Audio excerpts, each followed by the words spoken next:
কৃষ্ণ সূর্য সম মায়া অন্ধকার, যেথা কৃষ্ণ সেথা নাহি মায়ার অধিকার।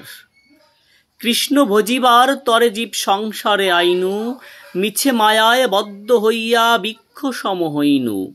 আসার আগে প্রতিশ্রুতি দিয়ে এসেছিলাম, হে গোবিন্দ, হে কৃষ্ণ, হে দীনবন্ধু, হে জগৎপতি, এই জগৎ সংসারে গিয়ে, এই মত্তধামে গিয়ে তোমার গুণ কীর্তন করব, তোমার নাম মহিমা প্রকাশ করব।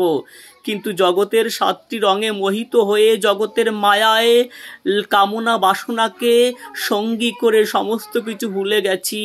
তোমার কথা স্মরণ নেই।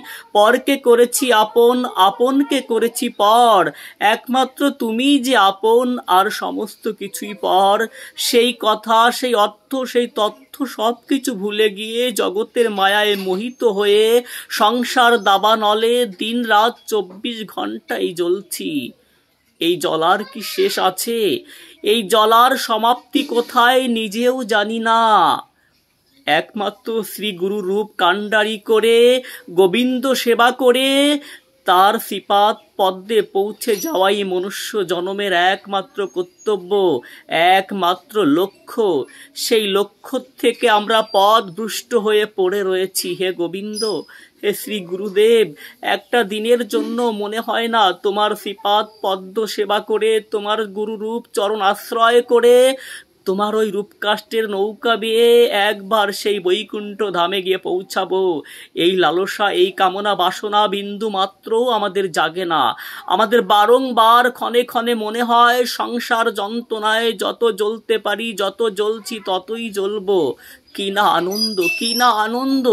কিন্তু মনুষ্য জীবনের একমাত্র আনন্দ হলো শ্রীপাদ পদ্ম, একমাত্র আনন্দ হলো ভাগবত ধাম।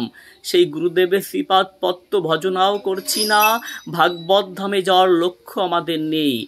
আমরা সংসার দাবানলে জ্বলছি জ্বলছি জ্বলছি। এটা মানুষের লক্ষ্য নয়, একটা মনুষ্য জন্মের লক্ষ্য এটা নয়। মনুষ্য জন্মের একটাই লক্ষ্য, পুণ্যের সেবা করা। আর পুণ্য হলো কে? তিনি হলো অনাদির আদি গোবিন্দ কৃষ্ণ। তিনি হলো অনাদির আদি গোবিন্দ শ্রীকৃষ্ণ।